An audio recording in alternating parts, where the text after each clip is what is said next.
Praise the Lord. ദൈവത്തിന്റെ അതിപരിശുദ്ധമായ നാമം വാഴ്ത്തപ്പെടുമാറാകട്ടെ. 2 ശമൂവേൽ പ്രവാചകന്റെ പുസ്തകം 15-ാം അധ്യായം 1 മുതൽ 37 വരെയുള്ള തിരുവചനങ്ങൾ. അനന്തരം അബ്ശാലോം ഒരു രഥത്തെയും കുതിരകളെയും തന്റെ മുമ്പിൽ ഓടുവാൻ 50 അകമ്പടികളെയും സമ്പാദിച്ചു. അബ്ശാലോം അതികാലത്ത് എഴുന്നേറ്റ് പടിവാതിൽക്കൽ വഴിയരികെ നിൽക്കും. ആരെങ്കിലും വ്യവഹാരം ഉണ്ടായിട്ട് രാജാവിന്റെ അടുക്കൽ വിസ്താരത്തിനായി വരുമ്പോൾ അബ്ശാലോം അവനെ വിളിച്ച്, നീ ഏതു പട്ടണക്കാരൻ എന്ന് ചോദിക്കും. അടിയൻ ഇസ്രായേലിൽ ഇന്ന ഗോത്രക്കാരൻ എന്ന് അവൻ പറയുമ്പോൾ അബ്ശാലോം അവനോട്, നിന്റെ കാര്യം ന്യായവും നേരുമുള്ളത്, എങ്കിലും നിന്റെ കാര്യം കേൾപ്പാൻ രാജാവ് ആരെയും കൽപ്പിച്ചാക്കിയിട്ടില്ലല്ലോ എന്ന് പറയും. വഴക്കും വ്യവഹാരവും ഉള്ളവരൊക്കെയും എന്റെ അടുക്കൽ വന്നിട്ട് ഞാൻ അവർക്ക് ന്യായം തീർപ്പാൻ തക്കവണ്ണം എന്നെ രാജ്യത്ത് ന്യായാധിപനാക്കിയെങ്കിൽ കൊള്ളായിരുന്നു എന്നും അബ്ശാലോം പറയും. ആരെങ്കിലും അവനെ നമസ്കരിപ്പാൻ അടുത്തു ചെന്നാൽ അവൻ കൈനീട്ടി അവനെ പിടിച്ച് ചുംബനം ചെയ്യും. രാജാവിന്റെ അടുക്കൽ ന്യായവിസ്താരത്തിന് വരുന്ന എല്ലാ ഇസ്രായേലിനോടും അബ്ശാലോം ഇവണ്ണം തന്നെ ചെയ്തു. അങ്ങനെ അബ്ശാലോം ഇസ്രായേലിയരുടെ ഹൃദയം വശീകരിച്ചു കളഞ്ഞു.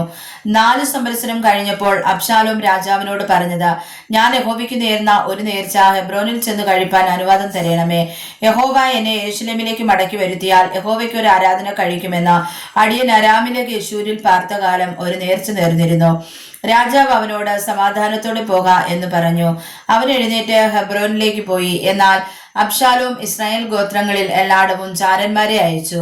നിങ്ങൾ കാഹളനാദം കേൾക്കുമ്പോൾ അബ്ശാലോം ഹെബ്രോനിന്റെ രാജാവായിരിക്കുന്നു എന്ന് വിളിച്ചു പറവിൻ എന്ന് പറയിച്ചിരുന്നു. അബ്ശാലോമിനോട് കൂടെ യെരൂശലേമിൽ നിന്ന് ക്ഷണിക്കപ്പെട്ടവരായി 200 പേർ ഉണ്ടായിരുന്നു. അവർ ഒന്നും അറിയാതെ തങ്ങളുടെ പരമാർത്ഥതയിലായിരുന്നു പോയത്. അബ്ശാലോം യാഗം കഴിക്കുമ്പോൾ ദാവീദിന്റെ മന്ത്രിയായ അഹീതോഫെൽ എന്ന ഗിലോന്യനെയും അവന്റെ പട്ടണമായ ഗീലോനിൽ നിന്ന് ആളയച്ചു വരുത്തി.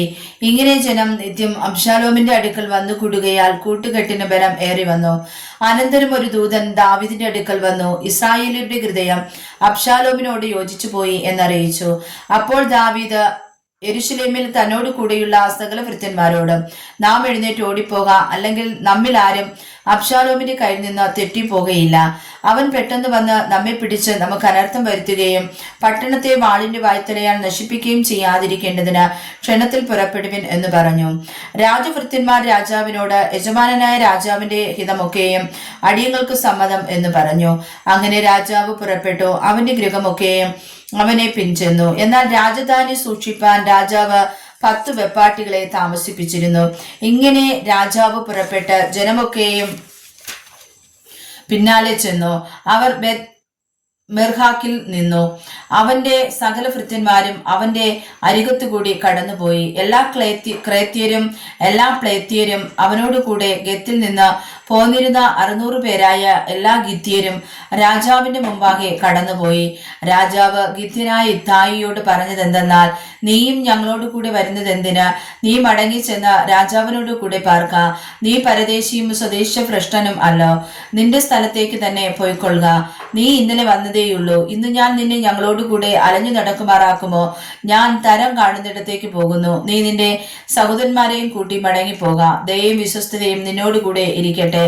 അതിന് ഇത്തായി രാജാവിനോട്, യഹോവയാണ് യജമാനായ രാജാവാണ്. യജമാനായ രാജാവ് എവിടെ ഇരിക്കുന്നുവോ അവിടെ തന്നെ മരണമോ ജീവനോ എന്തു വന്നാലും അടിയനും ഇരിക്കും എന്ന് പറഞ്ഞു. ദാവീദ് ഇത്തായിയോട്, നീ കൂടെ പോരുക എന്ന് പറഞ്ഞു. അങ്ങനെ ഗിത്യനായ ഇത്തായിയും അവന്റെ ആളുകളും അവനോട് കൂടെയുള്ള കുഞ്ഞുകുട്ടികളും എല്ലാം കടന്നുപോയി. ദേശത്തൊക്കെയും വലിയ കരച്ചിലായി. ജനമെല്ലാം കടന്നുപോയി. രാജാവും കിത്രോൻ തോട് കടന്നു. ജനമൊക്കെയും മരുഭൂമിയിലേക്കുള്ള വഴിക്ക് പോയി. സാദോക്കും അവനോടുകൂടെ ദൈവത്തിന്റെ നിയമപ്പെട്ടകം ചുമന്നുകൊണ്ട് എല്ലാ ലേവ്യരും വന്നു. അവർ ദൈവത്തിന്റെ പെട്ടകം താഴെ വെച്ചു. ജനമൊക്കെയും പട്ടണത്തിൽ നിന്ന് കടന്നു തീരും വരെ അബിയാഥാർ മല കയറി ചെന്നു. രാജാവ് സാദോക്കിനോട്, നീ ദൈവത്തിന്റെ പെട്ടകം പട്ടണത്തിലേക്ക് തിരികെ കൊണ്ടുപോക. യഹോവയ്ക്ക് എന്നോട് കൃപ തോന്നിയാൽ അവൻ എന്നെ മടക്കി വരുത്തും. ഇത് തിരുനിവാസവും കാണുവാൻ എനിക്ക് ഇടയാകും. അല്ല, എനിക്ക് നിന്നിൽ പ്രസാദമില്ല എന്ന് അവൻ കൽപ്പിക്കുന്നെങ്കിൽ ഇതാ ഞാൻ ഒരുക്കം. അവൻ തനിക്ക് ഹിതമാകും വേണം എന്നോട് ചെയ്യട്ടെ എന്ന് പറഞ്ഞു. രാജാവ് പിന്നെയും പുരോഹിതനായ സാദോക്കിനോട്, ദർശക, നീ സമാധാനത്തോടെ പട്ടണത്തിലേക്ക് മടങ്ങിപ്പോക. നിങ്ങളുടെ 2 പുത്രന്മാർ നിന്റെ മകൻ അഹീമാസും അബ്യാഥാരിന്റെ മകൻ യോനാഥാനും നിങ്ങളോട് കൂടെ ഉണ്ടല്ലോ. എനിക്ക് നിങ്ങളുടെ അടുക്കൽ നിന്ന് സൂക്ഷ്മ വർത്തമാനം കിട്ടും വരെ ഞാൻ മരുഭൂമിയിലേക്കുള്ള കടവിങ്കൽ താമസിക്കും എന്ന് പറഞ്ഞു. അങ്ങനെ സാദോക്കും അബ്യാഥാരും ദൈവത്തിന്റെ പെട്ടകം യെരൂശലേമിലേക്ക് തിരികെ കൊണ്ടുപോയി അവിടെ താമസിച്ചു.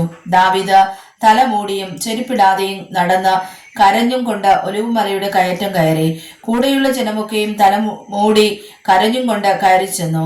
അബ്ശാലോമിനോട് കൂടെയുള്ള കൂട്ടുകെട്ടുകാരിൽ അഹീതോഫെല്ലും ഉണ്ടെന്ന് ദാവീദിന് അറിവ് കിട്ടിയപ്പോൾ യഹോവേ, അഹീതോഫെല്ലിന്റെ ആലോചനയെ അബദ്ധമാക്കണമേ എന്ന് പറഞ്ഞു. പിന്നെ ദാവീദ് മലമുകളിൽ ദൈവത്തെ ആരാധിച്ചു വന്ന സ്ഥലത്തെത്തിയപ്പോൾ അർഖ്യനായ കൂശായി അങ്കി കീറിയും തലയിൽ മണ്ണ് വാരിയിട്ടും കൊണ്ട് അവനെതിരെ വരുന്നത് കണ്ടു. അവനോട് ദാവീദ് പറഞ്ഞത്, നീ എന്നോട് കൂടെ പോന്നാൽ എനിക്ക് ഭാരമായിരിക്കും. എന്നാൽ നീ പട്ടണത്തിലേക്ക് മടങ്ങിച്ചെന്ന് അബ്ശാലോമിനോട്, രാജാവേ, ഞാൻ നിന്റെ ദാസനായിരുന്നു കൊള്ളാം. ഞാൻ ഇതുവരെ നിന്റെ അപ്പന്റെ ദാസനായിരുന്നത് പോലെ ഇപ്പോൾ നിന്റെ ദാസനായിരിക്കാം എന്ന് പറഞ്ഞാൽ നിനക്ക് അഹീതോഫെല്ലിന്റെ ആലോചനയെ വ്യർത്ഥമാക്കുവാൻ കഴിയും. അവിടെ നിന്നോട് കൂടെ പുരോഹിതന്മാരായ സാദോക്കും അബ്യാഥാരുമുണ്ട്.